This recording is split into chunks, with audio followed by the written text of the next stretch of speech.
Smarter, Faster, Better. The Transformative Power of Real Productivity. Charles Duhigg. Most people think that productivity is about working more or sweating harder. As it happens, nothing could be further from the truth than that.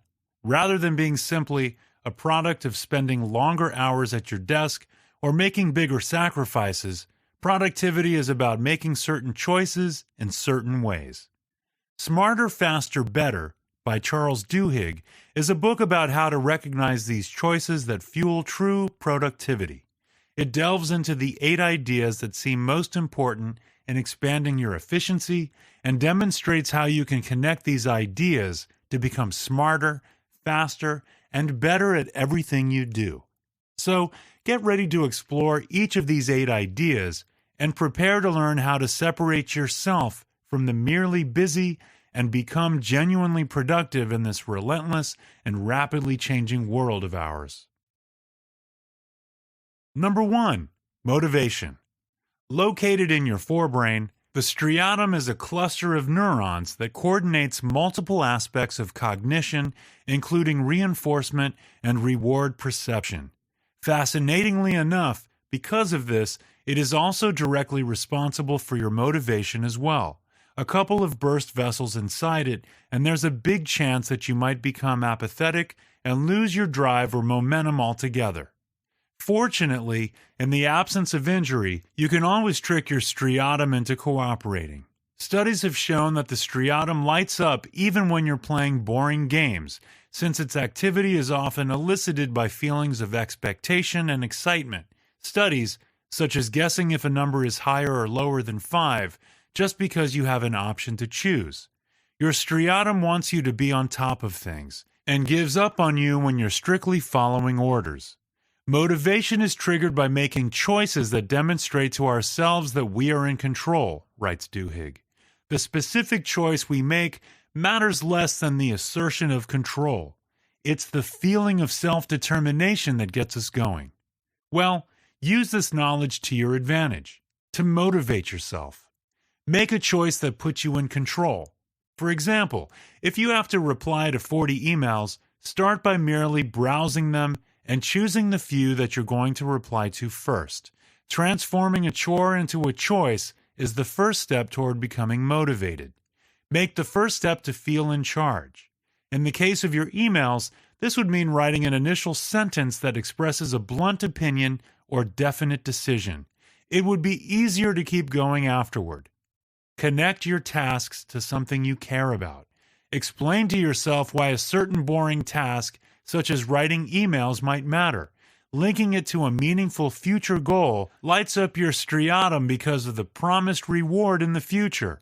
It will be much easier to start now. Number 2. Teams. As any sports fan knows, the sum is often greater than its parts.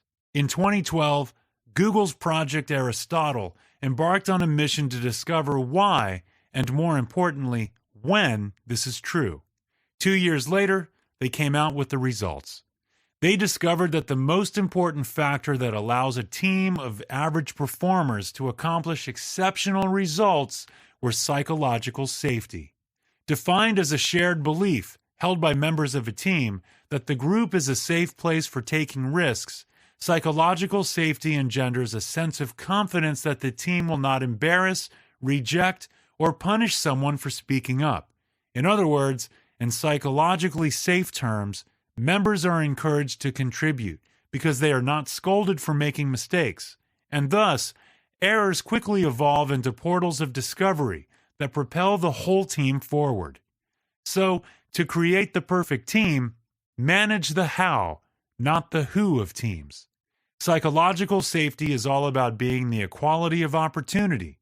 When every member of a team feels like they can play a part in a roughly equal measure, they are more motivated to contribute. Be empathetic. To stimulate a psychologically safe atmosphere as a leader, be sure to be sensitive toward the members of your team. Always think about the message your choices send. Don't reward the loudest, but encourage equality by asking the silent to share their opinion. Reply to everyone's questions and thoughts. React when someone is upset or flustered. showcase sensitivity in a way that it becomes the norm, and others take it up. Number 3, focus. As far as we know, humans are the only species capable of imagining their future and making choices in the present based on such assumptions. Apparently, the same process helps us focus, something immensely important in a world where so many things compete for our attention. We aid our focus by building mental models, telling ourselves stories about what we expect to see, writes Charles Duhigg. In other words, all those supposedly unpredictable distractions become less agitating when you picture them beforehand. This is the reason why so many basketball players constantly imagine themselves in clutch situations on training. When the time for the decisive shot comes, they will be mentally ready to make it. Follow their lead if you want to stay focused. Envision what will happen in advance. What will happen first? What distractions are likely to occur, and what are the potential obstacles? How do you intend to handle them? What is necessary for success? Telling yourself a story about what you expect to occur makes it easier to decide where your focus should go when your plan encounters real life. Number 4, goal setting. It's cheesy, but it's true. When you shoot for the moon, even if you miss, you'll probably land somewhere among the stars. Translation: if you want to lose 50 pounds, 22.6 kilograms, it's much better to aim a bit higher and set yourself on a track to lose 100 pounds, 45 kilograms. That way, even if you don't succeed, and unfortunately, we rarely reach the summit, you'll still have achieved an impressive result. However, setting an ambitious goal isn't enough. You need to break it down into several milestones so that it forms a concrete step-by-step plan. More specifically, whatever you do, you always need 2 kinds of aims. Choose a stretch goal. This is an ambition that reflects your biggest aspirations. For example, writing a book. Then, break your stretch goal into sub-goals and develop SMART objectives. SMART is an acronym that stands for 5 adjectives that, in turn, describe the perfect goal: specific, measurable, achievable, realistic, and time-bound. In your case, since writing a book is a big goal, you need to make it much smarter, or more precisely, specific. I'm going to write a book about the 8 essential traits of productivity. Measurable. I'm going to write 500 words per day. Achievable. I will be working each day for 2 hours. Realistic. I will not check emails or answer phones during this period. Time-bound. With this tempo, I should finish my first draft by September. I'll call my agent to tell him that he will have a book by the end of the year. Number 5, managing others. In an attempt to understand how one can create an atmosphere of trust within a company, in 1994, Stanford Business School professors James Barron and Michael Hannon started a study of almost 200 Silicon Valley startups. Eventually, they collected enough data to realize that, in terms of corporate culture, all companies belong to one of the following 5 categories. 1. Star model. At these firms, employees are usually A-listers hired from elite universities who, unsurprisingly, because of their qualities, receive a lot of autonomy. 2. Engineering model. Inside engineering firms, there aren't really any stars, but groups of engineers, say a bunch of anonymous programmers, solving technical problems and constantly proving their worth. 3. Bureaucratic model. These companies are built around strict rules and hierarchies that need to be followed. 4. Autocratic model. Similar to the bureaucratic business, autocratic firms are more centralized. All the rules and responsibilities in them revolve around the wishes and needs of the CEO. 5. Commitment model. Unlike their autocratic counterparts, commitment CEOs say things like, "I want to build the kind of company where people only leave when they retire or die." So, they are a throwback to the more traditional culture that prioritized, for centuries, slow and steady growth, while encouraging employee contribution and lifelong loyalty. However, Barron and Hannon didn't stop with categorizing. They also wanted to see which of these models is empirically best. They discovered two things. First, that, when they work, star companies work far better than the rest. And second, that commitment companies always work. Surprisingly, they were the clear and consistent winner. Not one commitment culture went bankrupt. And, on average, they were the fastest to go public. Most importantly, on the whole, they were the ones that maintained the highest profitability ratios. So if you want to manage others productively, try to build a commitment culture. This means building a culture of trust and loyalty, rather than one of stars, bureaucracy, or anonymity. Practice lean and agile management. The more decision-making authority employees have, the smarter and better they work. These two styles of management have proven best in unlocking the hidden potential of employees and encouraging them to contribute. Number 6. Decision-making. Merely setting smart objectives and developing a mental model to stay focused isn't enough. You need to hone your decision-making process so that you know when to say yes to opportunities and when to decline them. For example, while Duhigg was writing Smarter, Faster, Better, a production company offered him to develop a TV show. To make a decision, he wrote out a few potential futures of what might happen if he agreed. Everything from the show ruining his life while going nowhere to the show becoming a hit, despite modest amounts of work.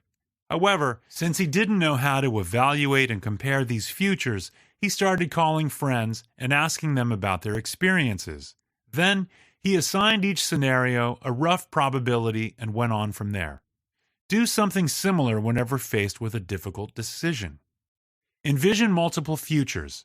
Just by imagining various, contradictory possibilities, you equip yourself better to make wiser choices. Try to find someone with similar experiences.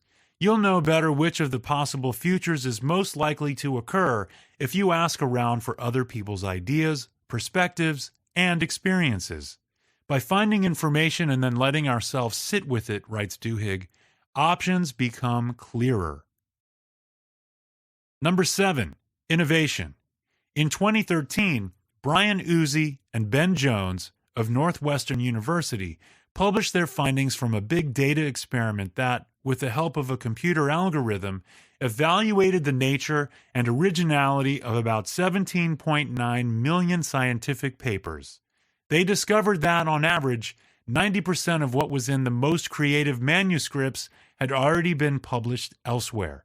Combinations of existing material are centerpieces in theories of creativity, whether in the arts, the sciences, or commercial innovation. They wrote in the journal Science in 2013. The building blocks of new ideas are often embodied in existing knowledge. Keep that in mind to be more innovative. Be sensitive to your own experiences. Study your own emotional reactions to all kinds of events. This is how people distinguish cliches from real insights. Embrace creative desperation. Stress and anxiety aren't a sign that everything is falling apart, but what usually pushes people into seeing old ideas in a new way. Be self-critical. Retain clear eyes by looking at everything from different perspectives. Sometimes, creative breakthrough blind us to better alternatives.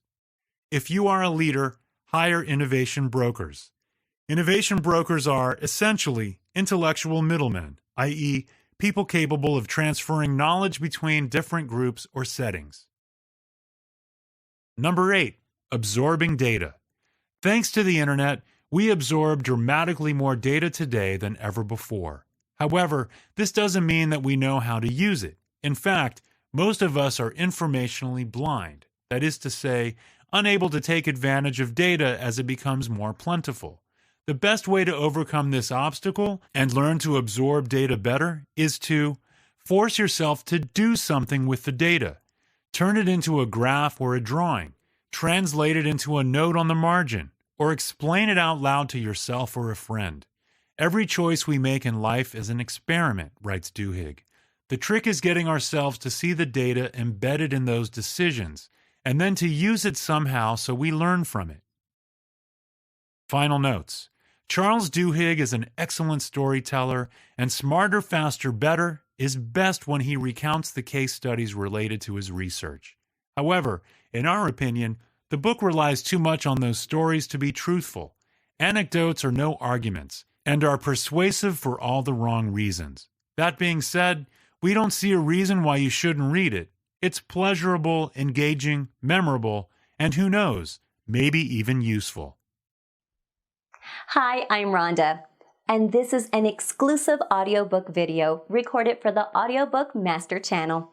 Enjoy your audiobook and have fun learning. Don't forget to subscribe and hit the notification button so you'll get updated on our next upload.